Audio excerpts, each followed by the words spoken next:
And welcome back in, everybody, to another episode of the High Low Sports Podcast. Once again, joining you on a Wednesday evening here, or if you're listening to us later on in the week, one of your favorite places to check out podcasts or any sort of sports content in general. It is DJ, joined as always by my co-host Kelcey, as we head into the great sports month that is October. Big games on the horizon, MLB playoffs just really a week away, if not a little bit less, and a lot of things in football. As we're about a quarter way through the NFL season. It's busy, it's packed, and it's time for a little overreaction and underreaction and a little bit of questioning about what is the heck is going on. Maybe a lot of questioning about what is going on if you're particular players who got fined / suspended this week. But yeah, especially if you're going against the Chiefs, as you like to say, I don't think they're beating the allegations this time. So not to steal your thunder. You're hitting the nail right on the head with that one. You're picking this week to suspend him. It's a repeated disregard for the rules when we're 10 quarters into a season, 12 quarters in. Like, let's take it easy. And let's not forget the person suspending them is John Runyon, who is the biggest repeat offender out of, I think, any former player not named Bill Romanowski.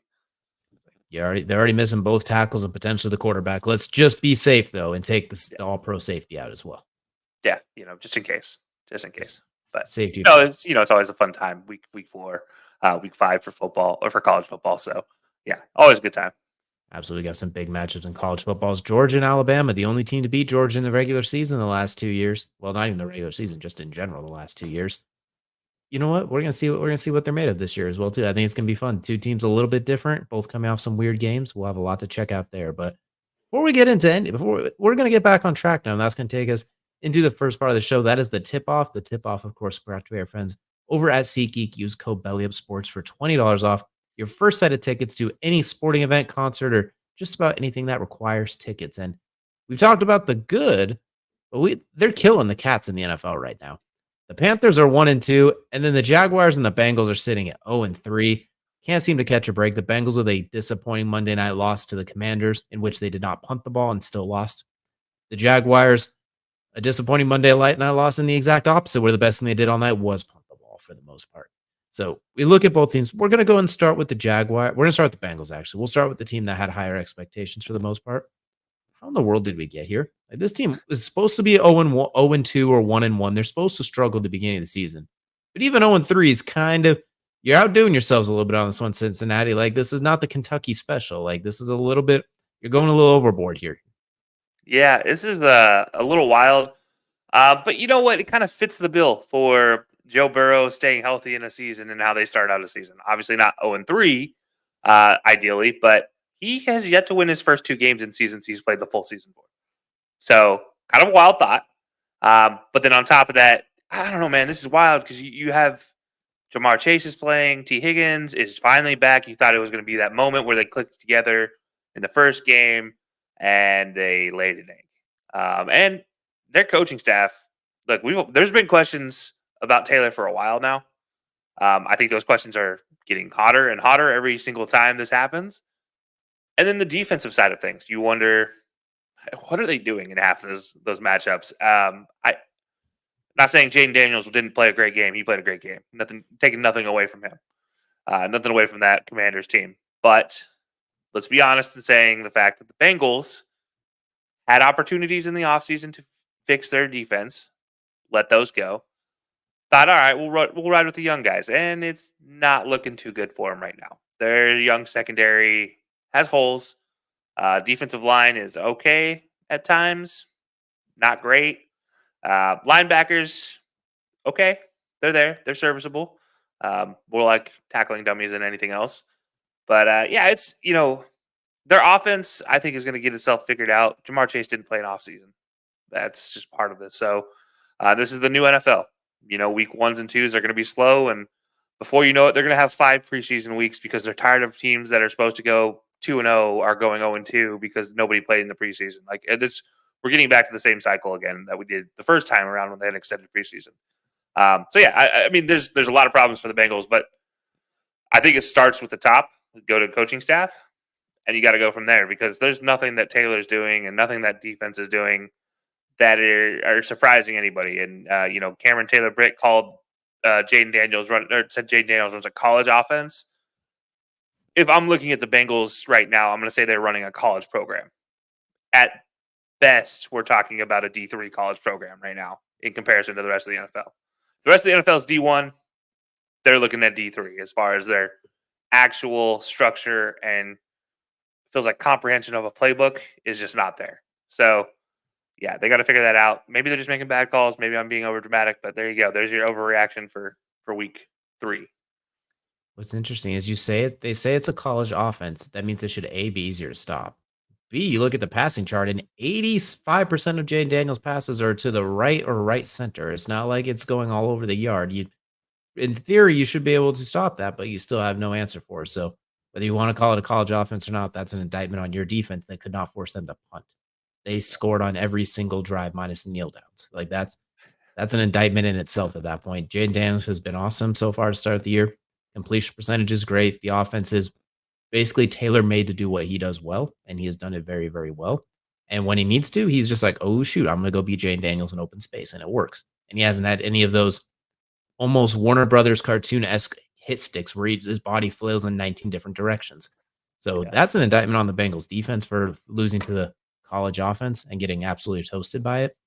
I'm also a little bit worried as well. It feels like they're just not all on the same page as well. It almost comes down, it feels like when they have had success, it was, "Oh, wow, Jamar Chase is out there somewhere against arguably one of the worst defensive secondaries in the NFL," which is how they were really in this game, was the 2 big plays of Jamar Chase and then a few over the middle.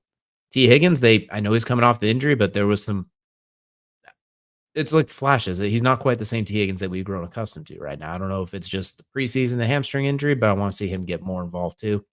Zach Moss, I think they realized too quickly, maybe we should give him the ball. Maybe we're a little bit better when we run the ball and hand it off and build off of that. Defensively, as you mentioned too, we already kind of went through that. Frankly, I will say they're in panic meter, but they're not toast meter yet, as we saw in the tier Tuesdays. Like, they're not done, but you're concerned at this point. Like, I don't know off the top of my head, but I don't think any team's gone 0-3 and made it to the playoffs. If so, it is a very, very small percentage. Even 0-2 was like, ugh. 0-3, you're flirting with fire at this point. So if anyone can right the wrong, it's them. But those are 2 very winnable games that you just lost between the Patriots and the Commanders. Like, those are 2 games that on paper you should win. Like, those are as winnable as it gets on paper. So they're taking the hardest route by far. Their best game of the year is the 1-point loss to the Chiefs. Go figure. So I'm gonna say they're not cooked, but like the stove's warm, the pan's hot. Like, do not touch without an oven mitt at this point. Like, it's ready to go. Yeah, I mean they got to figure it out. There's no doubt in my mind. It's not looking pretty, and you got to figure it out. There's no excuse for a team to be 2 years removed from a Super Bowl to be this bad. It feels extreme. I know, obviously, last year injuries plagued them. That makes sense. This year, what's your excuse right now? Like, what is a legitimate excuse a coach can use that they can get away with this type of performance through 3 games, 2 years removed from a Super Bowl? I don't think there is one. At this point, too, you had a healthy Joe Burrow for the whole offseason. That was supposed to be like the difference this year. That was supposed to get you going. Then you have the Jamar Chase thing. You got a long ways to go now. I mean, you have 14 more games. You probably got to win 11 of those at this point if you want to make the playoffs, let alone win the division. So you basically got to go 11-3 down the stretch, which sure they're capable, but you got to start forcing the other team to punt. You can't let them go puntless. So Yeah. there's some things that'll have to change there for sure. But they're not the worst of the cats, though. You can make a case because there's other team that had potential, depending on who you talk to, playoff aspirations in Jacksonville. Now 0-3, and well, their losses have been you could say a little bit worse. Choking to the Dolphins when you had a double-digit late lead, getting absolutely crucified by the Bills on Monday night to where the point Trevor Lawrence was taken off the field and Mac Jones was put in. That for the Jaguars, that I'm putting them in the Cooks category. Their division is much more winnable, ironically, considering it's every 2 of them are 0-3, one's 1-2, and one's 2-1. But they haven't won a game since Thanksgiving last year. Like they've won 1 game, I think, since Thanksgiving last year, and that was, I think, against Carolina when they played backups and Trevor Lawrence didn't even play. So it's been a rough stretch for Jacksonville. That was at the top of the AFC roughly a year ago, and I don't know what's going on here. I've not seen an implosion quite like this. Like they look lost, dazed, confused. Defense can't stop anybody. They occasionally get a sack or 2 because they have incredible defensive ends, but that's it. The corners, I know Tyson Campbell's hurt, but I didn't they had corners on the field. Like that, Josh Allen and those receiving core was walking up and down the field. Offensive line still shaky. Receiving core, Brian Thomas Jr. is fun for 3 plays a game, but I don't know what's going on with that team. I just really don't know what's going on. It's like Dougie P is completely lost. Like it's gone off the rails. It feels like I don't know what's going on in Jacksonville. I stand by my previous statements about Doug Peterson being a really good coach for 1 year. And it's maybe that's mean. I don't care. He had 1 good year in Philadelphia. If anybody tells me differently, I'm ask you to tell me the numbers, because right now he had 1 good year in the Super and got to a Super Bowl, won a Super Bowl with Philly. He needs his own thing to make it work. He's one of those coaches that just needs players to play to him and not the other way around. He can't just have players and make the system fit them. He needs to have players play to his coaching abilities. And in a lot of cases, you got to win kind of in spite of Doug Peterson sometimes. And I feel bad because Peterson's not a terrible quarterback coach by any means. But when he is asked to run an offense, asked to run a team, that's where things seem to go off the rail with him every single time. Is you get opportunities, you succeed for a year, and then after that, you're okay. Now's your ship. Write it, make it work for a long time. You can't do it, and there's no blame in that. That just happens to a lot of coaches when they get asked to, here's the keys to the castle, go make it work. And I think that that's part of this conversation. And I mentioned being a quarterback whisperer. Well, it's not really working for Trevor Lawrence, I don't think. So I think there's two parts to this. But for Doug Peterson's purpose, I'm going to stand by something I said 2 years ago on the show. And I said Doug Peterson might not be the right hire long term, but he's going to be the right hire for this year. It worked. And now we're starting to see the downfall of Doug Peterson. It's, as much as we hate the fact coaches get fired in 3 years, there are some coaches, and Doug Peterson is one of them as a head coach. 3 years is about their cycle. That's about their success rate in pro football. And I hate that idea, but it kind of is how it is with Peterson. So I don't know. That you kind of mentioned as well too. That's not the only issue. Is we kind of have to take a look at the $50 million a year man now that takes the snaps under center. As we mentioned, Trevor Lawrence, he has not won a game since Thanksgiving last year because he wasn't even playing in the one game they have won since then. Since that point, he has as many touchdowns as turnovers as touchdowns. His completion percentage is in the low 50s. Like we're talking like 52-ish%. Quarterback ratings abysmal, QBR's abysmal. Pretty much everything you look at is not Trevor Lawrence-esque. Not the same kid who walked into the national championship and beat Alabama at the height of their powers. Not the same one who nearly won a Heisman Trophy. Like it's basically been completely downhill since mid-season last year. He's completely. A lot of people have compared him to Daniel Jones. Like that's kind of the online side-by-side comparison they've had is long-haired Daniel Jones. At this point, it's even worse than Jaguars, Gardner Minshew. It's Blake Bortles-esque minus the one playoff run. Like it's considering they just made him one of the highest paid quarterbacks in the game. This is a terrible time to regress like this. And I don't want to say he's broken because that feels extremely overdramatic, especially 3 games into a season, but something's short fused, it feels like. Like something is just not quite functioning. I don't know exactly what it is, but you got to be worried if you're Jacksonville a little bit, just a little bit worried because it's not just getting sacked or pressing. He's spinning on air because he's not seeing ghosts. We're not going to use the Sam Darnold term, but basically he's spinning on air when the pass rush is coming. He's overthrowing wide open cross things that he's never done before, uncharacteristic mistakes. If that makes sense, if you're Jacksonville, you got to be a little bit worried because it's not like you can just. Oh, we'll move on. We'll put in Mac Jones. You just gave that man like $260 million contract. You're kind of stuck with that at this point. So if I'm Jacksonville, I'm just a touch worried. We're not going to overreact and say it's over, but it's like they got to find a way to kind of right the ship a little bit because there's some Hurricane Helene waters going on that ship right now. It's not looking too pretty. Yeah, it's funny because the Daniel Jones reference is a very interesting one because they use the idea that Daniel Jones is. Since 2019, he's been in the league, and he has 1,000 more yards than Trevor, 6 more touchdowns, 2 more interceptions, and a 0.4 more QBR. The problem is you include an extra full year in there. Yes, Daniel Jones did miss a year. You take away that 1 year, the stats become much more drastically in favor of Trevor. I just want to throw that out there. It's about 10,000 total yards for Daniel Jones versus 13 for Trevor or 12.3. So Still a 2,000-yard difference between the two. The touchdowns dramatically drop off as well, and the interceptions same rate to touchdowns. And then the QBR gets a little better for Trevor. But yeah, it's at the same time, it's no crazier than saying has the same statistics as Blake Bortles. I mean, yes, we made that joke about Daniel Jones or Gardner Minshew or whatever. I mean, Gardner Minshew has a better statistical career than Trevor Lawrence.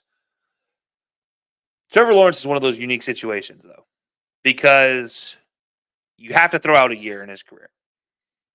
There's a year statistically in his career that should not ever be calculated against him. And The rule, as soon as it was higher, that Yeah. this does not count. I think the only person that would put it against him is the guy that caused him to have that type of statistical year, which is Urban Meyer. I just don't think that was the right fit. I also said this back when he was in college, though, that I don't know if Trevor Lawrence was God's gift to quarterbacking. I did have questions, and it's nothing against Trevor, but you seem to take like in the NFL, he seemed to take away the one weapon that really made him different in college, which was not his ability to read the field, not his ability to make the good passes and the deep pass. It was the ability to get a defense off balance with his running game. In the NFL, his running ability has drastically fallen off. And it's not through lack of him being able to run. That's an obvious thing. He can still run. He can still move in the pocket and get 5-10 yards like Tom Brady. But it's almost like the offense, the coaches tell him not to, if that makes sense. It's almost like he's hamstrung or something is there pulling him back, not allowing him to do what he does. In college, it wasn't a lot of running, but it was effective running. I mean, he rattled off a 40-yard run in the national championship game when they won in a situation where it's like, oh, that came out of nowhere. And it changed the way the game was played. And then on the flip side of thing in the NFL, he has yet to do that. He has yet to really put a defense off balance. And again, you can dig into this team and be like, oh well, there's no real receivers, there's no real running back there. I don't care what that situation is. I think Trevor Lawrence is his own kind of worst enemy in this situation, where he almost used the excuse of Urban Meyer to extend it a couple of years. He got 1 year. He gets 1 year of grace. If you're the prince that was promised, you got to prove it at some point in time, because right now your multi-bajillion-dollar contract is looking real stupid. So either cut the hair and start playing well, or sit there and be I don't know. I'm not going to say Kirk Cousins because he's actually playing well. So I can't think of another overpaid quarterback. Oh, Jimmy Garoppolo. Just kidding. So, I mean, I don't know. Trevor Lawrence just needs to figure it out. Whatever's going on, maybe it's confidence, maybe it's something else. Maybe he just hates Jacksonville, which I totally understand. Yeah, I hate playing in that stadium too. I hate just going to that stadium. So, anyways, I don't know. Trevor Lawrence needs to figure it out, though, long term. That's the real truth. 100%, especially when you were given the keys to the go, and it's kind of all been built off that second half of the year a couple years ago when they went on that playoff run. Since then, and I guess a little bit of the first half of last year, but even the first half of last year, he wasn't exactly lighting on fire. They were winning. Travis Etienne was awesome, but he still was like 11 touchdowns, 8 turnovers, something like that. Like he wasn't exactly setting the world on fire. They were winning despite that almost, it felt like. Well, it felt like with Etienne, it's like almost like he bailed out Trevor Lawrence statistically. I'm curious. I wouldn't have the time to dig into it right now, but I'm really curious to know how many yards he would actually have. Trevor Lawrence would actually have if you take away short dump off routes to Trevor Etienne or anybody, and see where that any running back on short dump off routes, take those away, because I feel like every week or every 2 weeks I see a long run on a dump off pass to a running back in Jacksonville. And that's the entirety of Trevor Lawrence's career. And then it's like, yes, I know those statistics should still count, but it doesn't feel like he's an effective downfield passer. Like it feels like he's an effective side-to-side passer, which is like, what good does that do an NFL team? Which is completely contradictory to what happened when he was coming out. It was, oh my goodness, he stretches every part of the field. Everything looks so good. And now it's suddenly gone. And we kind of talked about it when we did the color cast of that draft. My biggest concern with him was everything looks so good on paper. What if it ends up feeling like Ben Simmons a little bit, where he's kind of as good as he's going to get right out of the gate? Obviously, there's a whole lot of different things going on with the Ben Simmons situation. We're talking about before all of that happened, not putting Trevor Lawrence in that category necessarily, but as far as you kind of the best of what you're going to get you've already seen that. And you're kind of now stuck with averaging back out to the norm, which isn't what you'd hope for. I mean, it's early in the season. He could flip it around, but my God, are you making it difficult at this point? Dropping to 0-3, and that performance against the Bills was jarring. Like, not just like, it was uncomfortably jarring. I know the Bills still got good pressure on, but it's not like he was completely under siege. It wasn't a complete collapsing. There were guys open. The problem was when he overshot the one he got to Mar Hamlin, his first career interception. He's the first guy to throw an interception to a person who literally died. Like, that is not something you want on your record at this point. And now he's the only guy that can say that so far. So Well, I think he could turn it around. I think he will be fine long term. But for this season and just what it could mean moving forward, if it doesn't turn around at least a little bit, it's just jarring. And they still have. It's not like they have the easy schedule coming up either. It's not murderer's row, but it doesn't get easier necessarily. So they got maybe a second place in the division finish last year schedule. exactly. And you know what they do? Maybe when they have the Colts coming into Jacksonville in a couple of weeks, that is kind of their safe, guaranteed win for the year. Maybe that's just what they need, what the doctor orders. And they got 2 games in back to back in London coming up. Maybe that's what they're just waiting for. They just got to get Colts to come to Jacksonville, then they get to London and the ship gets righted. I don't know. Yeah, they're gonna. You know what? They're gonna start being what college football does with Notre Dame in the kickoff game, or whoever in the kickoff game in Ireland. They're just gonna be a kickoff game for the Jags in London every year now, just so they don't have to wait 4 weeks before getting their start or 6 weeks before getting their startup. It's like the team is undefeated in London. But again, I digress because I would hate to play my home games in Jacksonville too. That's fair. I mean, I wouldn't want to bet on them when they go, even despite everything going bad. I wouldn't want to bet on them when they go to against them when they go to London either. So it's tough to bet against them in that case. But speaking of bets, Kelcey, it is time for your flip of a coin pick this week too. We're gonna see what is Kelcey's greatest gamble for the week after a hit or a miss, depending on who you talked to last week. Yeah. So last week, you'll see it up here. We had Michigan State against BC. I picked the money line, but I did throw up the spread just so everybody's aware. It was a 7-point spread. Michigan State did cover, but because I called out the money line specifically, I'm calling it a loss. So I'm 0-2 on the season. Now, smart bettors would have hedged their bets there. I will never claim to be one of those people.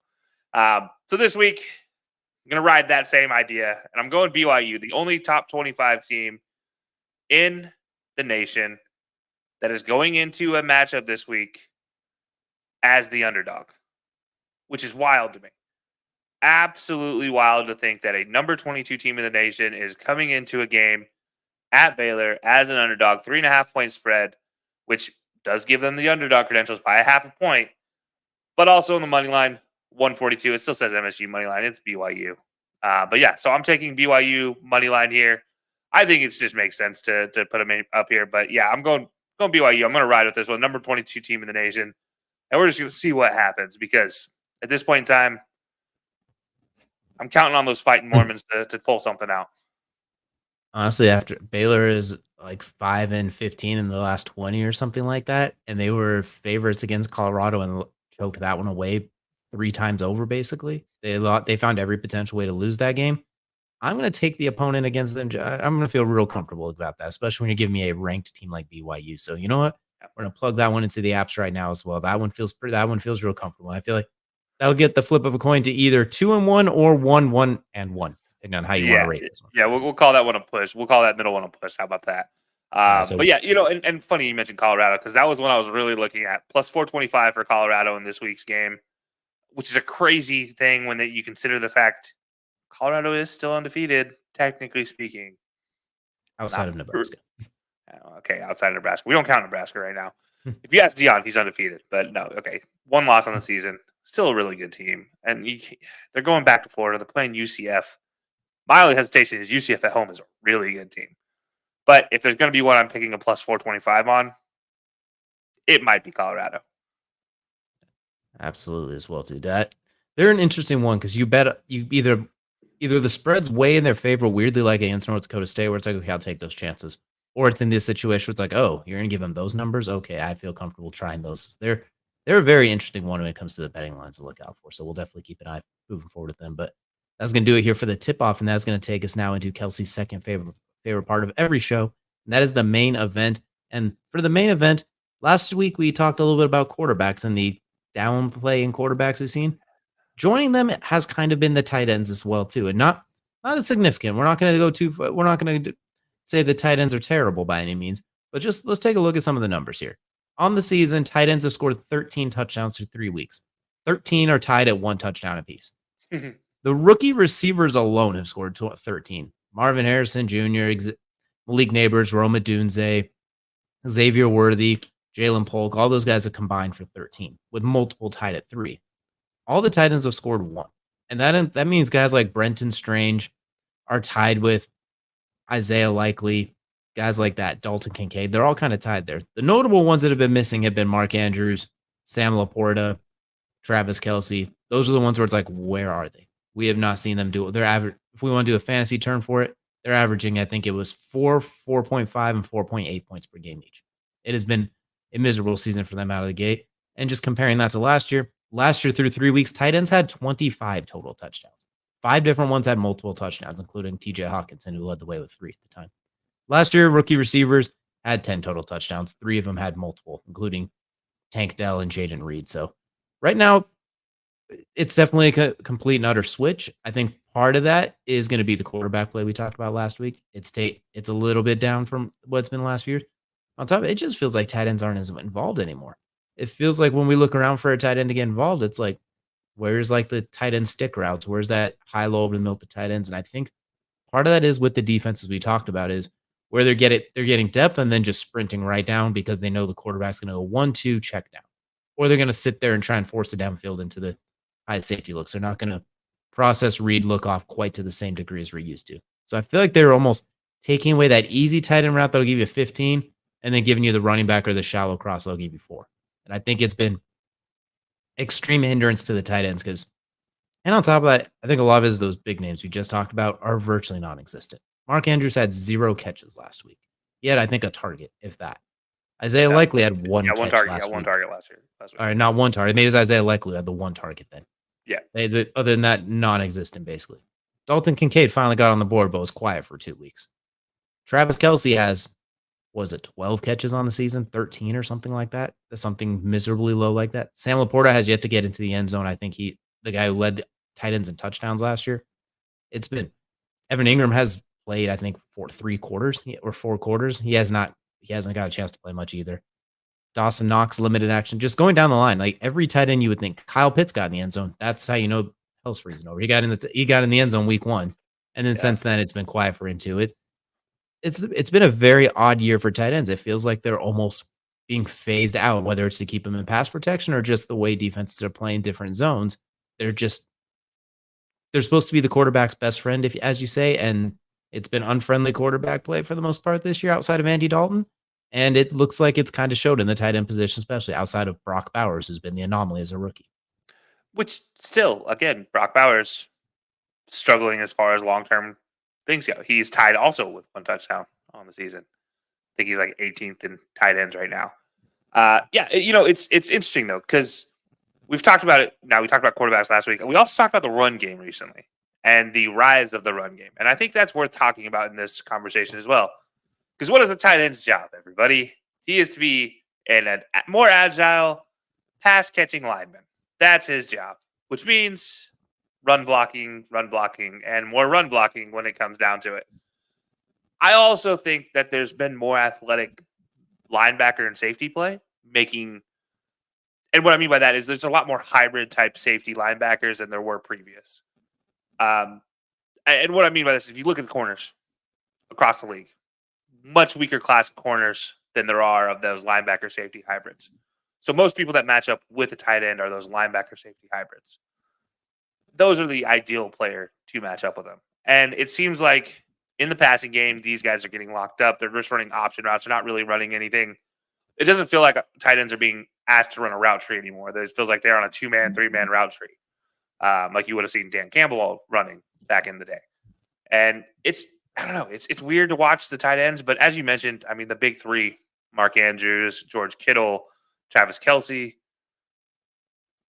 I mean, we kind of were lucky in what we got to watch for 3 years straight. They were putting up wide receiver numbers. And I think that's unheard of. I mean, I don't think anybody's should have gotten used to that, if that makes sense. Like, nobody should have gotten comfortable with that idea. It's something that is an anomaly. It happens once in a while, and you just like, holy crap, let's enjoy this moment. And yeah, Laporta last year seemed like he was going to continue that trend. Obviously, not even healthy right now. We don't even know if he's going to play a full game this week with that ankle injury. But in a lot of cases, too, there's some really good wide receivers that have to get fed as well. And most of these teams that have good tight ends, there's no real team that has a tight end that's really good anymore, and then nothing really else beyond it. And if you look at the Chiefs, you might be like, oh, well, they don't have any big receivers. It doesn't matter. They got Patty, who just has to spread the ball around. That's his job. And there's another part to this, and I hate to put this all on coaching too, again, but I think coaches fell in love with the idea of what Tom Brady did, which is dink and dunk you to death. And you have tight ends now. If they're not going to be open on a quick 2-yard hitch, there's no point throwing them the ball. We'll keep them in the block, protect from that outside rusher. We'll be good to go. That's all part of this as well. But yeah, it's a complex of things for tight ends. I feel like they're kind of just like the guy left holding the bag here in the positions, just because every other position you can kind of pretty much directly point to a playbook, and then tight ends, it's like, well, you're kind of already the third option anyways in a lot of cases outside of Travis Kelcey, and George Kittle is even the third option on that team when everybody's healthy. So, it's tough. It's just one of those tough situations. You kind of, maybe it's going to fix itself. We don't know. We'll have to wait and see. But yeah, it's a complex of issues all across the board for me for tight ends. Absolutely. And it's very telling, I guess you could say as well, that a lot of those teams, a lot of those receivers are almost filling the roles. Like we saw Rashee Rice. He has turned into Michael Thomas at this point. How many damn slants and just quick hitters over the middle he was running. He looks like 2019, 2018 Michael Thomas right now. And that's kind of where Travis Kelcey would eat. We saw with the Ravens, it's Zay Flowers swings or it's Lamar running, basically. Like against the Cowboys, they did not even throw the ball hardly. It felt like Lamar was running all over the place. Derrick Henry was running all over the place. There wasn't even targets to go around for the most part. Sam Laporte, that Lions team, there's too many mouths to feed. It's bound to happen at this point. And they haven't been as potent as they're used to. Trey McBride, everybody's healthy too on that team. And that's a big part. Exactly. And then Trey McBride with Arizona, he's now injured. But not to mention, week 1 was a little bit of everybody. Then after that, it's been the Marvin Harrison show, basically. So it's interesting, and I do think they'll go further and say Jake Ferguson for Cowboys finally got healthy last week for the first time. Does show up, but he's also like the number 2 target in Dallas too. That's something worth mentioning. Dalton Schultz in Houston, who is a undervalued tight end target in a lot of places, is showing that undervalue. Why he's undervalued in a lot of cases where he's the third option on the team with really good receivers. So it's tough because guys who have been scoring well for you in fantasy, are struggling. And I'll go as far as to say everybody was complaining about kickers not giving them valuable fantasy points. Tight ends are this season's kickers. Honestly, if someone wanted to restart a league and take away the tight end position to make it another flex, I think a lot of people would agree with that at this point, where you could put a tight end there or you could put something else there. So it is very interesting as well. And I don't think this is going to be long-term sustainable. I don't think this is as concerning per se as like the quarterback conversation we had last week. Like tight ends are getting dumped after 2 years because they don't turn into Travis Kelce overnight. So I don't think this is as worrisome as just more of an observation that we kind of notice. Like Dallas Goedert leads all tight ends in, I think he's second in receptions and second in yards to Brock Bowers. Problem is Dallas Goedert did literally all of that against the Saints last week. 99% of his output on the season happened in that game because there was no A.J. Brown and because Devontae Smith was double covered before he got kind of a little bit cheap shotted, depending on how you want to look at it, and then almost what looks like he was spit on. But no need to jump in too much there. But I think it all just kind of depends, and I think it all just it ebbs and flows a little bit. Where a few years ago, everybody wanted the tight end. It was the big thing between Gronkowski, Brady, Kelcey, Mahomes. Everyone wanted that tight end. Kittle with Garoppolo / Purdy. It was that tight end is the quarterback's best friend. You get that. You could plug and play the receivers. Now it's almost inverted a little bit as they try to force that, where now teams are taking away those tight ends. Now you have to make it work elsewhere. The NFL is very fun, ebbs and flows. So that's something we'll keep an eye on. Not as concerning as the quarterback thing, but I just figured we would touch on that really quick. And before we get into Kelsey's favorite part of the show, which is none other than crunch time, we do have a handful of comments here in the fantasy realm. So we can go ahead and touch on these. And I want to bring this one up to you, Kelsey. Since crunch time is going to be about fantasy, we'll go and start a little early, but here's a wild trade here. Jaden Daniels, Jonathan Brooks, Keenan Allen, and Garrett Wilson for CMC, ETN, Burrow, and George Pickens. He has James Conner, Montgomery, and Hubbard if he does trade ETN. Trying to trade CMC because his value's quote unquote high / it's just not in the tank yet. And the guy is currently 0-3 to make a move in a PPR league. My first thought with this one is I'm not trading George Pickens. I Mhm. I am gonna try and take out George Pickens, and then he could take out Keenan Allen or something, and I'd do that trade. But I'm trying to keep George Pickens if I'm him. The rest of it, that's tough to say. I guess like ETN's a good pick. ETN's a tough one to give up. Jonathan Brooks, when he gets healthy, we'll see. Garrett Wilson, I think, is on the verge of booming. He's a trade guy. If you can trade for him, those values low, go get him. Jane Daniels is nice too, but I'm trying to keep George Pickens, honestly, if I'm him. I'm not he can keep Keenan Allen, I'm keeping George Pickens. But the rest of it, don't hate it. CMC's not going to do you any good this year, and if someone's going to give you something for him, why not go get it? Yeah, I his depth gives me the case to say yes to this as is. And what I mean by that is, look, Garrett Wilson has has Aaron Rodgers now, guys. It is a new era in New York, and I think that for me is going to equal out the George Pickens loss, because how long can Justin Fields really maintain? Just as much as I'm a Justin Fields stan, how long can Justin Fields really maintain and continue to light it up with George Pickens before Russell comes in? And who knows what's going to happen when Russell walks in the door for George Pickens. So there's that. CMC 2 in Germany now, just getting stem cells. That takes about 6 to 7 weeks to recover from, just to get back on the field, which means about 8 to 9 weeks before he returns. If he returns. If he returns. You're exactly right. Joe Burrow, 3 games right now, 3 not great performances. 2. The Commanders game was good for fantasy. It was all right. Yeah, this is fair. Okay. Mm. Flip it on the other side. Jaden Daniels, on the other hand, has been a fantasy darling. Keenan Allen struggles. Garrett Hasn't Wilson played. looks really good. Yeah. Jonathan Brooks, not bad. We'll You're have not to looking wait at a and running see. back here because you have James Conner, David Montgomery sitting there. I'm okay with that. And you have Hubbard with Jonathan Brooks as a backup there. I'm okay with this pick, honestly. I think I would take it. I know it's a crazy thing to say, but I think I'm taking it for fantasy purposes, not for any other reason. If I'm like looking at this trade as like a Madden trade, no chance. I'm keeping George Pickens for forever. But I don't trust Justin Fields long term, and I hope I'm wrong about Justin Fields long term. But I don't know if that's the case. I don't have a lot of faith in the Steelers at all, despite them nearly approaching my projection for their wins already. So yeah, I just like Garrett Wilson with Aaron Rodgers a lot, and I like Jaden Daniels so far in fantasy. He is sitting on my bench in fantasy because I have Josh Allen ahead of him. That's literally the only reason he's on the bench in some of my teams. The Keenan Allen, Jonathan Brooks kind of wipe out the CMC ETN situation for me. So I'm not as concerned. I do like James Conner right now. David Montgomery's a touchdown hog. And then Chuba Hubbard. They got to figure out something in that city. So it's either going to be Brooks when he gets healthy, Hubbard when he figures out how to run the ball straight. So yeah, we'll figure that out. But I think James Conner and Montgomery are good running back depth right now.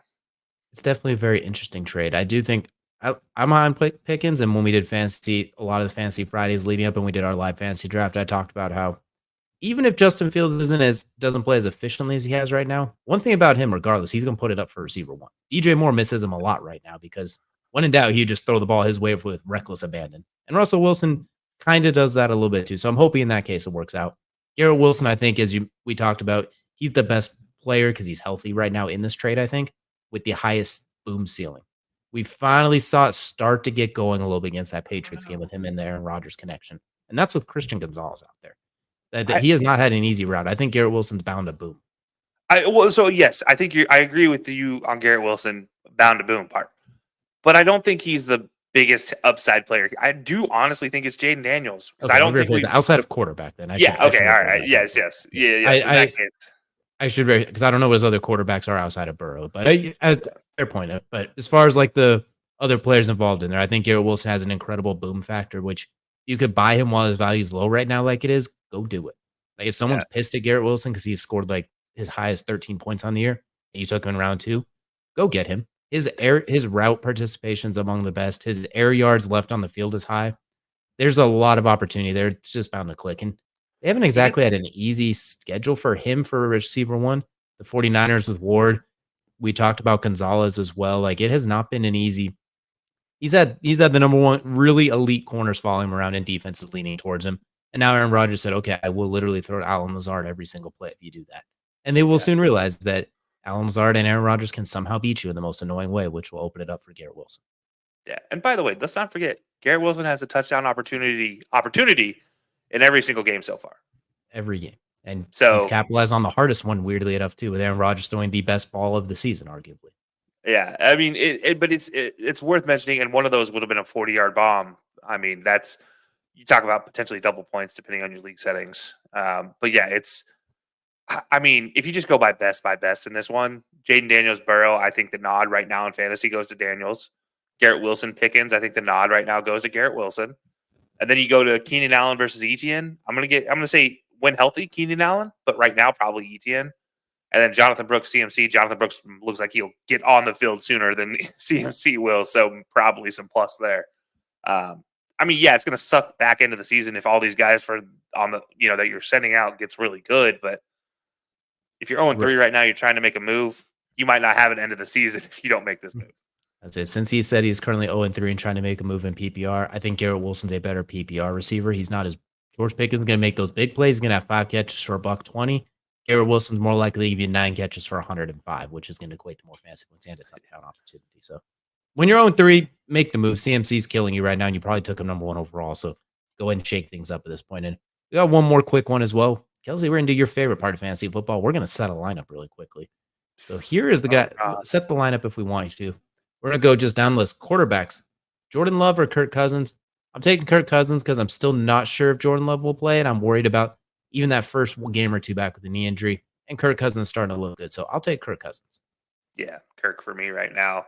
Moving with a hurt knee is not easy, and especially sliding around a pocket, not easy at all. As Kirk showed you in week 1, while Jordan Love was lighting it up before the injury, I think that's a situation now it's flipped on the other side. I think Cousins is a good pick here. Absolutely. Now pick 2 running backs. We have Kyren Williams, Mason from the 49ers, Etienne, and I believe that is Jerome Ford. I'm going to take Mason, and that's just tough, but I'm still going to stick with Kyren Williams. I like Etienne a lot, and I like Ford. My concern is mostly the schedule and just the Jaguars tank Bigsby's getting involved, and honestly, the offense is just in shambles. Jerome Ford and the Browns' offensive line is in shambles too. Mason's reliable as heck, and Kyren Williams is still Kyren Williams when he's healthy. So I'm going to take Kyren and Mason as the 2 running backs. Yeah, I'm going to ride with Mason because that's who I have running as my running back since I lost CMC. I'm going to ride with that one. I think for the second running back here, I'm going to go different from you. I'm going to go Jerome Ford. I agree with you on Kyren. I think he's right now the best weapon probably in that Rams lineup. But I do think Jerome Ford and that Browns offense is a higher powered offense right now. So I think for touchdown situations, as long as he doesn't get sniped by Deontay Foreman, I think Jerome Ford is going to get the opportunities to get those touchdowns. And as you mentioned, Tank Bigsby is going to take away a lot of carries from Etienne as he gets worked in because he seems to be the short down, third down type of running back for the Jags. And really, it's even beyond that. It's more like, remember the old power back, halfback subs on Madden? That seems to be what Tank Bigsby's getting versus Etienne getting the more scat back styles. So, yeah, I'm going to go Jerome Ford and Mason on this one. Absolutely. Now we're going to go over to receivers. We're going to take 2 between Devontae Smith, Chris Godwin, Khalil Shakir, and Romeo Dubes. I'm going to start with Devontae Smith. I love his game, and I've been a really big fan of his. I actually have him starting in one of my leagues, especially with AJ Brown out. My problem is he going to be healthy off of that concussion? And if he is, how does it work? So Chris Godwin's been absolutely awesome this year, surprisingly. Like, he has been incredibly effective, and they're going against the Eagles. That's a very, very receiver-friendly matchup, as we all know, because that secondary is yikes. So we're going to take Chris Godwin. I'm looking at Khalil Shakir going up against the Ravens, who have been up and down against receivers, to say the least. And that offense has been talking about high-powered offenses. Doesn't get a whole lot better than what the Bills have been right now. Baltimore's a favorable matchup. So give me Chris Godwin, Khalil Shakir. Although if Devontae Smith is cleared in the next 24 hours, I might consider tossing him in over Shakir, but because that Buccaneers secondary is banged up too. I just need Devontae Smith healthy, which is my concern because that shot does not just go away overnight. Yeah. This is tough because I did just pick up Dobbs as my kind of like, oh, maybe I'm going to play him this week. Maybe I'm not. Mind you, this is the same team that I have Shakir in. So I'm obviously going to say Shakir is 1. I think I'm right with you on the Devontae Smith thing. I don't think I trust his health right now. It's tough because I like Dobbs and I like Godwin. I like what the Buccaneers are doing offensively.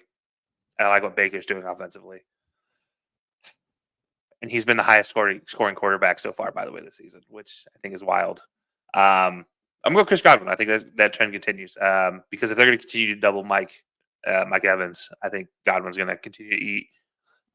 So yeah, give me Shakir as my number one receiver in that option, and then Godwin as my number 2 receiver with a very slight nod to Dobbs until Devontae is healthy. Once the Slim Reaper is healthy, though, all bets are off. Slim Reaper and Shakir are my 2 picks in that. Absolutely. And now we have the very last one. Pick a flex out of all those positions. So for me, the flex will be Devontae Smith if he's cleared. If he is not, then I'm going to take Jerome Ford because I like the matchup they have this week. So I'll get Jerome Ford in there one way or the other. If as the flex, if Devontae Smith isn't able to go. Yeah, I think I'm with you. I think I'm going to go to the other option here where I'm going Kyron Williams. I will say, though, it's either Devontae or Dobbs as a second option. If Devontae is not cleared, Dobbs is a tough break. Now, okay, here's where I'm going. If Love is healthy and Love is going to be played, which is a game time confirmation, go Dobbs. But otherwise, your plan should be Kyron. Like, I think your plan is Kyron all the way until they say, hey, by the way, Jordan Love is healthy, in which case I'm starting Romeo Dobbs immediately in my flex spot. Absolutely. And we have one quick one as well, too, before we jump into crunch time. Trade question. Should I trade Tank Dell for Pickens or Ayuk, or should I hold on to Tank Dell full PPR SF Dynasty? With it being Dynasty, it's a little more tough, but I very much do like George Pickens, and I think he is the receiver 1 there, and both those quarterbacks will put it up for him, whether the Steelers continue on this run or if they start to stink. One way or another, Pickens going to get opportunities where Tank Dell has been not an afterthought in this offense, but holy cow, is that a lot of mouths to feed. And CJ Stroud's doing his best out there. He's trying, but there's only so much you can do right now as well. Like, there's only so many times you get to actually throw the ball and get them their opportunity. So if you're going to do the trade, I would do it for Pickens. I wouldn't do it for Ayuk. I would keep Tank Dell over Ayuk, but I don't mind the pick for Pickens. If it was redraft for this year, 100% do it. With it being Dynasty, that makes it a little bit tough because I do think Tank Dell is going to get more opportunities moving forward, as Stephon Diggs most likely is not going to be there next year. It's going to be him and Nico Collins again. So if it was redraft, 100% for Pickens, I'd do it. Dynasty, that's tough. Maybe see if you can squeeze like a 3rd round pick out of him too or something like that. See if you can get a little icing on the cake. Dynasty-wise, I would only do it for Pickens. I said yes earlier, and I still stand by it. I do think you do it for Pickens. But I think you're right. I think for Ayuk, it's kind of the flip. You mentioned Diggs not being there next year. I don't know where Ayuk's going to be next year. Obviously, there was the whole offseason. Yes, he signed an extension, blah, blah, blah, blah, blah. Makeup contract BS you all want to talk about. Dave Canales just said, yeah, he's our guy, and then bench Bryce Young the next day. But that's how the NFL works. That's the NFL business. So Brandon Ayuk, I wouldn't do it because you're in a dynasty league. And despite my feelings, if this is a redraft, I would take Brandon Ayuk in a heartbeat because I think what we saw last week was a precursor to him having a breakout. And what I mean by that is you have a terrible first week and you usually step up after that and you carry the way. And when he's playing, when there's no George Kittle, no CMC, and no Debo, it usually goes pretty well. But I would say, yeah, do it for Pickens. And, one thing that's not brought up here, and I want to throw it out there because I didn't see any comments on this. So for this question, yes, trade Tank Dell for Pickens in Dynasty, in my opinion, that's fine. For Ayuk, no. But no matter what trade you make, and this goes for anybody whose roster we just talked about, go pick up Juwan Jennings, dang it. Stop letting Juwan Jennings float out there in free agency. If you guys haven't learned after the Super Bowl or before that, when he was making clutch 3rd down catches, this dude knows how to just get open for Purdy, and Purdy loves throwing him the ball. And he may not be the best receiver. If you put him statistically wise, he is not a top 50 receiver ability wise, but statistically, and when fantasy comes in, this dude could easily be a top 15 receiver. And he showed that last week. He has a great performance last week. It's not going to stop. Teams aren't going to start doubling Juwan Jennings instead of Brandon Ayuk. That's just dumb. But at the same time, that's going to allow you as a fantasy owner for Juwan Jennings to eat a little bit more than everybody else. So just a pro suggestion there, pro tip. Not that I'm a pro, but it's like as a person who stocks Juwan Jennings and watches him on my bench, just eat up all these points. I can tell you it's frustrating when he's on my bench, but it's more frustrating if he's on another team. So go pick him. Absolutely. You say that from a firsthand perspective of pain. That is for sure. And once again, Kyle, we were glad to help you. Thank you so much for tuning in. We appreciate that as well. Hopefully that lineup we somewhat set. Hopefully it works out for you as well too. Hopefully it cooks, and as long as those guys don't cook me in any of my fantasy leagues, hopefully it is awesome. And one last quick one as well. Brees Hall and Devontae Adams for Devin Achane and Jay Jettis. Kelcey, you're taking the lead on this one because I took the lead on the last two. I'm No, uncomfortable with this. I can't do this one, and it's nothing against Jay Jettas and nothing against Achan. If this is a redraft league, okay, I might take this. In this situation, though, this season, I think Brees Hall is so good with Aaron Rodgers there. He has both threat on the ground and in the air. Devontae Adams, on the other hand, man, that dude is ready to break out at any moment. He can go for 102 touchdowns any single moment. But if it's a redraft, that makes it a little tougher because Sam Darnold's playing like MVP Sam Darnold. He's playing like Cali Sam. And Devin Achane is pretty much the weapon there in Miami.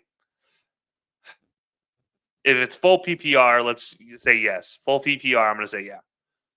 I'm going to say depending on your running back depth, if your second running back is pretty solid, then I think you can make this trade because Jay Jettis has been incredible. He's been the best. He's been outstanding, leads the NFL in touchdown receptions. I like Brees Hall. I still think he's going to be RB1 by the end of the year. Him and Devontae Adams might be teammates in a few weeks if the Raiders continue not winning. We'll have to wait and see how that goes. But with this one, he has Alvin Kamara is what we're seeing too. So you know what? Him and Brees Hall have the same bye week at week 12. So you know what? I like the trade even more a little bit there. Achane and Kamara, since they have that way you have different bye weeks, you could stagger. Jay Jettis also getting in the playoff range too. Exactly. So you know what? I'm willing to make this trade if I am him as well too. I think I'd be willing to. As much as I really do like Brees Hall, I think getting Jay Jettis and Achane in return is a fair trade off. And since you have Alvin Kamara to supplement that, and when I did plenty of the mock drafts, I always took Brees Hall if I had the opportunity because I still think he'll be RB1. Problem is all those RB2 situations have James Cook, Alvin Kamara, Travis Etienne are all by week 12 as well. That's the worst bye week in the league, and I hate it. So I'm just gonna leave that one for sure. I think you can make that trade and feel comfortable with it because I do think Seattle, Devin Achane, where he had 8 points against Seattle, that's gonna be more of the anomaly than the norm. I think he'll be able to give you double digits consistently as long as he is healthy. And then for this one too, should I add Rachaad White or not? Someone dropped him for Bucky Irving. Yeah, if it's a full PPR, yeah, I think adding him as a backup at the very least. If you have somebody that you can easily, but if you have Zamir White in your starting lineup and your Rachaad White's out there, I'm going and picking up Rachaad White to replace Zamir. That's how I look at that. If you have I don't know, Tony Pollard, it's a little bit more questionable, but I still think Rachaad White as a PPR gainer, just eating up targets and touches, I think it works. I will say whoever did drop him for Bucky Irving made the long-term smart decision because I think Bucky Irving down the stretch is going to take a lot of that work from Rachaad White, both on the ground and a little bit in the air because Bucky Irving's going to get a lot of playing time moving forward for sure. He was 1 yard away from winning me a very nice touchdown bet. A very nice touchdown bet. And he's going to win a lot of people some touchdown bets in the future as well. So those were a lot of the fantasy questions we were not fully prepared for. So we do appreciate you guys dropping there as well. Do you think someone will be better along the way? So we're going to go ahead and now jump into Kelcey's favorite part of every show. And that is, of course, Crunch Time. Crunch Time, of course, is brought to you by our good friends over at Rotobot. And you know what? We're going to be talking fantasy football a little bit more here, Kelcey. Yeah, we are. And so if you guys haven't been keeping up with what we're doing, we have the privilege of being able to beta test out Rotobot.ai, which is your fantasy football AI assistant. So what that means is we ask it a bunch of questions, and it helps us set our lineup. Because we are working individuals, we don't always have the most amount of time on our hands to be able to set a lineup or dive into some of these advanced statistics where sometimes they get a little bit fuzzy. So what we do is we ask some questions. So we have 4 questions for you this week. But before we get into those, we got to check on where we're at for the season. And now, mind you, it's worth mentioning, again, Rotobot.ai is in its beta. So we are fine-tuning this right now, with the developers over there. They've been doing a fantastic job of kind of working with us as far as like, what do we think needs to be added into this? So if you see anything that you want to add to suggestions for maybe statistics that they should try to add, let us know in the comments and we'll be sure to let them know because right now we love it, but let's just say the records aren't panning out. So last week we had 3 start-sit questions. We had Michael Pittman versus Amari Cooper, CJ Stroud or Derek Carr, and Travis Etienne versus Josh Jacobs. DJ, you went 2-3 last week. I went 2-3, and Rotobot went 1-3. Or got 1 right out of the 3 options, and it wasn't through lack of wise choices because it made sense. It picked the hot quarterback in Carr, and it picked the running back that it seemed like would get the most amount of touches and the most amount of yards. It didn't account for Malik Willis deciding to channel his inner Warren Moon and throw and run the ball all over the place. And it really was like a 3 points difference between Jacobs and Etienne. So not a lot of difference there. In the Stroud Carr difference, it's 4 point difference between the two. Honestly, if the Saints don't get blown out like that, it's a different story. But we all got the same one right. We all got Amari Cooper right. That was a no doubter. It was not even close. And that one, honestly, might even get a bonus points for that. But yeah, so not a great week last week, unfortunately. But it's okay. We got a better one this week. So we have 4 questions for it this week. So we're going to start off with a quarterback question. All right. So that is going to be, as soon as I can get this loaded up here. All right. So we have first one. Should I start Jared Goff or Kirk Cousins this week in full PPR? And before I go into this response, DJ, what's your choice between Jared Goff or Kirk Cousins this week? This is very interesting because when the Seattle and the Lions normally play, the last time they played, it was like 48-45. It's normally a very high scoring affair. However, Jared Goff has been a little bit off this year, and the Seahawks defense has been outstanding. Kirk Cousins playing New Orleans, who I don't know how good they are, honestly. I really don't. Like, they've had some good defensive performances, but I also wonder if it's the Eagles kind of laying an egg and the Cowboys laying an egg, and then the Panthers. So I'm going to lean towards Jared Goff, but only by a slight margin because I don't know how good Seattle's defense is because you've played Tim Boyle, Skylar Thompson, Bo Nix's first NFL game, and Jacoby Brissett. I'm going to lean towards Jared Goff just because the opportunity to put up a lot of points. The last time these two teams met, they hit the over in the first half. So we're going to take Jared Goff in this one. All right. I respect that. Before I give my pick, Rotobot also decides it's not going to go Jared Goff. It's going to go Kirk Cousins. Sorry, DJ. But long story short, it says Goff does face a formidable challenge against a defense ranked 7th in passing grades, so which could limit his effectiveness given his current ranking of 30th in passing grades and his tendency for turnovers. Turnover-worthy plays, so making risky throws. In contrast, Kirk Cousins has a more favorable matchup as his opponents have struggled with defensive injuries and inconsistencies. Cousins has been building momentum with the passing weapons over the past 2 games, making him a better bet to exploit softer coverage and make a big play downfield. So given Goff struggles and Cousins' improving form and advantageous matchup, starting Cousins is the more data-driven, very specific choice of words there, and strategic choice for this week. So I get it. It wants to go Kirk Cousins. That makes sense to me. I actually think it made my argument because I was 50-50, if I'm being honest. I didn't know. I was flipping a coin over here. And it wasn't like my betting flipping a coin. But yeah, I'm going to go Kirk Cousins as well. I think that's a better choice for me. So yeah, DJ, I think you're on an island by yourself here. If nobody remembers the old island picks, we're bringing them back now. I think it's time to bring those back. How's that sound? You know what, that works for me, and I hope Kirk Cousins has a good game, and because in theory that means Drake London has a good game, which I really kind of need. So, you know what, I'll take being wrong in this. Actually, you know what, I have Jahmyr Gibbs in the league too, so I need them to be the top 2 quarterbacks this week. Just help me out, or top 3. You know what, I'm good either way as long as my guys cook. But I think they could both have pretty solid 17 to 20 point leads. That's fair. All right, DJ, before we go into this, before I flash this up on screen, we're going to do another quarterback question for you because this one is one we kind of dabbled on a little bit in this show. We're going to do Justin Fields versus Caleb Williams this week. Given off Caleb's big-time game last week and Justin Fields' performance so far, who are you starting? So this is fun because Justin Fields has been awesome at playing football this year. But he hasn't necessarily been as necessarily outstanding fantasy football because he hasn't been lighting it up. He has 3 touchdown passes on the season. 2 of them came last week. He runs the ball a little bit, but they're not those like 80-yard touchdown runs he did that one year at the Bears. He's been outstanding as a football player, but he hasn't necessarily been as lighting up in fantasy football. Caleb Williams has been kind of terrible in fantasy football, minus that game against the Colts last week. Justin Fields is playing those same Colts this week, but Caleb Williams is also playing the Rams, and they're terrible right now, especially defensively, because they are injured and offensively they can't stay on the field. This is tough. I'm going to take Caleb Williams, but I don't love it. If that makes sense. Like I don't love this pick, but I do think that second half he found a little bit of a groove offensively. I think Shane Waldron finally got his head out of his you-know-what with some of those play calls. They finally did a little bit of something to work around that tissue paper interior offensive line. I think DJ Moore's going to get involved. They found Roma Dunze's connection. I think they're going to quit running DeAndre Swift up the gut because that is clearly not working. Cole Kmet finally got involved in the game. One of our not favorite tight ends. So, you know what? I'm going to take Caleb Williams, but I don't love the pick either. I want it to be clear that I don't love it. I just think there's a higher propensity for him to get a lot of opportunities to put up points, if that makes sense. But I think Justin Fields is a safe start as well. But I'll take Caleb Williams just because I think you're leaning the other way. You make a good point, but I was leaning the other way. I was strongly leaning towards Fields. Now I'm just slightly leaning towards Fields because I'm not changing my answer here. I am a Justin Fields stan. Everybody knows that by now if you've watched this show. I do think Justin Fields was not stan account. Let's make that clear for everybody. We can go back and watch our draft coverage over there. I had his balls cradled in my hand that entire process.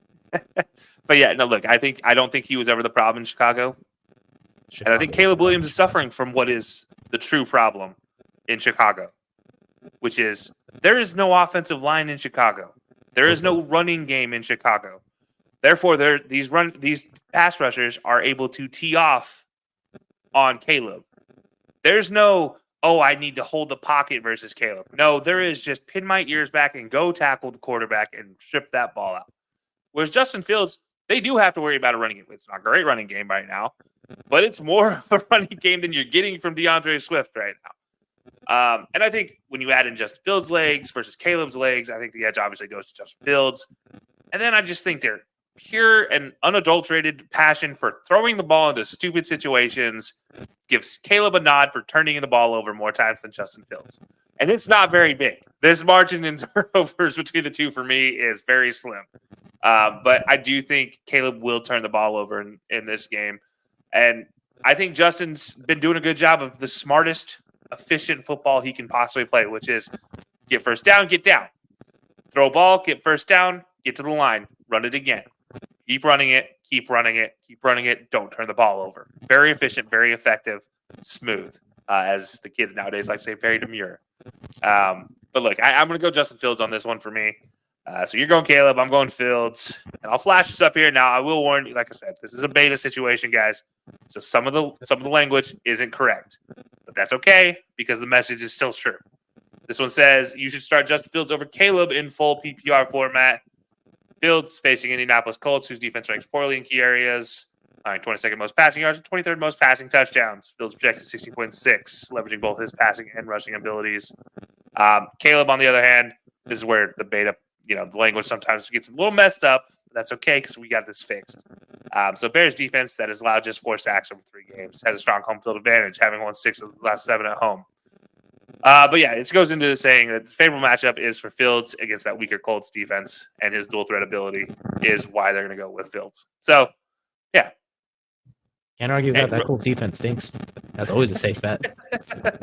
So we're going to go Fields on that for Rotobot as well. I'm putting my hopes on Rotobot right now, it looks like. So either I'm going to take a commanding lead or I'm going to fall in deep last place after this week. This is what happened in our pick'ems too. All right, we're halfway through. So, DJ, we're going to move on. What do you say? Receiver. Yes. All right, Khalil Shakir versus Zay Flowers. Khalil Shakir. That has been my guy for 3 years, and I will stick by it. I love Zay Flowers, but that offense is not getting him involved. Has he caught a single pass over 10 yards? They're not throwing him the ball beyond 10 yards. He's catching swing passes, and that's about it. Khalil Shakir, I think, has kind of established himself as receiver 1 in Buffalo. It's a committee, but he's kind of 1A among 1A, B, C, D, E, F, G. So I like Khalil Shakir. Josh Allen loves him too. You throw the ball to him 3 yards and he turns into a 15-yard game. You throw him a short cross around at 12 yards. We saw on Monday night, he turns into a 25-yard touchdown with a wicked spin move. So give me a Khalil Shakir. I think the Khalil Shakir breakout I've been predicting for years, and when you saw our fantasy draft where I let out a deep sigh when he was taken one spot before me, it comes true. Khalil Shakir season is in full effect, so give me Khalil Shakir. Yeah. Not to mention, too, they play the Ravens, who we already talked about. Not the best pass defense this year. Yeah. Ironic they match up against each other for this one. It's almost like we did this on purpose. I also take Shakir, and I'm not even going to make this a really tough bet. Rotobot says take Shakir. Literally, you've already hit all the nail on the head there, DJ. It says the same thing. His efficiency downfield is where the struggles are. With Zay Flowers, there seems to be no depth with that. So take Khalil Shakir. All right, last one, DJ. It's the other receiver matchup, and this one's Interesting. DJ Moore or Scary Terry? Scary Terry is the biggest pain in the you-know-what I've ever seen. If you played him the first 2 weeks, you were absolutely annoyed. If you sat him week 3, you are absolutely annoyed. It's me, I'm annoyed. If you did the opposite, you are absolutely enthralled. DJ Moore's had a really tough start to the season as well. I do think they found something as far as target, getting him the ball quickly. Those screen passes, the quick tunnels, the corner's playing 10 yards off. I'm going to flick it to DJ Moore and watch one of the best yards after catch receivers in the game get the ball in his hands. I think Caleb Williams there were some moments where he was talking with the offensive coordinator on the sideline, and he was basically just kind of freelancing at the line. He was more or less calling the plays and improvising himself in a way, which benefited DJ Moore a little bit. So I'm going to do the Bears stack on this one with that favorable matchup against the Rams. We're going to take DJ Moore. Although I say that, and Scary Terry's playing Arizona, which has been pretty decent against receivers this year for the most part. So give me DJ Moore, but it's close. It's closer than it should be because the Commanders are clearly a much better team right now. But I'm going to take DJ Moore. I think his breakout's incoming. I think he's another one like Garrett Wilson. You buy while the value is low. All right. Well, I'm going to hold off on my pick again, and I'm going to drop in Rotobot's answer here because I think this is important. For this week's full PPR decision, start DJ Moore over Terry McLaurin. DJ Moore is projected to score 13.4 PPR points against the Rams, and that's just PPR. Who ranked poorly in passing defense, allowing the most yards per reception, 13.65, and second most receiving touchdowns this season. He projects 7.9 targets, so almost 8 and 5 receptions. That aligns well with the defensive vulnerabilities. Whereas Terry goes against the Cardinals, whose defense has allowed fewer receiving yards and touchdowns with a better ranking in targets allowed. So that makes McLaurin's projection 11.7 PPR. So only 6 targets, which suggests a tougher matchup. So therefore, start DJ Moore. It's more favorable play based on defensive matchups and projected outputs. Makes a lot of sense. Absolutely 100% makes a lot of sense. Not for me, though. It is Halloween season. I refuse to accept anything less. Scary Terry time. He finally got his first touchdown last week. I think it's going to be floodgates this week. And I feel bad for the Cardinals defense. I think they're good, but they're not going to be great against Scary Terry. And I think they're going to see the full, what we talked about earlier with Jaden Daniels in that trade option. I think there's a lot more to unlock with Daniels. And I think Scary Terry is the key to unlocking that. I think we're going to see it this week. So I'm going to say Scary Terry is going to be the better performer this week versus going with DJ Moore. So DJ, I hope you do start DJ Moore this week and he sits there and gets you 5 points while I get 27 from starting Terry. The sad part is they're both going to be on my bench this week. So even if I'm right or if I'm wrong, it's still going to hurt either way. Like there's just the way the lineups play out this week. Neither one's going to necessarily be playing with. I'm deep at receiver. It's other spots that I'm worried about. So that's a very interesting one. I'm looking for this. Either I'm going to be in first place comfortably next week, or I'm going to be the Jacksonville Jaguars next week. Either one way or the other. And we'll have the recap of this again next week, but just so everybody's aware of Rotobot's picks again. Between Goff and Kirk Cousins, it says pick Kirk Cousins. Fields and Caleb, it says to pick Fields. Shakir and Flowers, it says to pick Shakir. And Scary Terry versus DJ Moore, it says to go with DJ Moore. DJ, we're putting our hopes on Rotobot this week, it looks like. So, I'm either going to go 1-3 or I'm going 3-1 or 4-0. I don't know. We'll see. And mine's the exact opposite, basically. So mine's gonna be the polar opposite for the most part. So we'll see. Definitely gonna be fun keeping track of this as we go throughout the season. But this was an awesome show. Love all the people that popped in, gave us some of their fantasy questions. Always be sure to tune in every Wednesday, roughly around 8 p.m. Sometimes a little bit later or so, but roughly in the 8 p.m. range. Come on down, drop some of your fantasy questions in. We love to answer them, or just any football questions in general or sports in general. Next week, the MLB playoffs will be underway, so we'll be giving our MLB postseason predictions, as well as a few other fun things in the world of sports as well. But we appreciate y'all for hanging out with us today. We'll see you all again next week.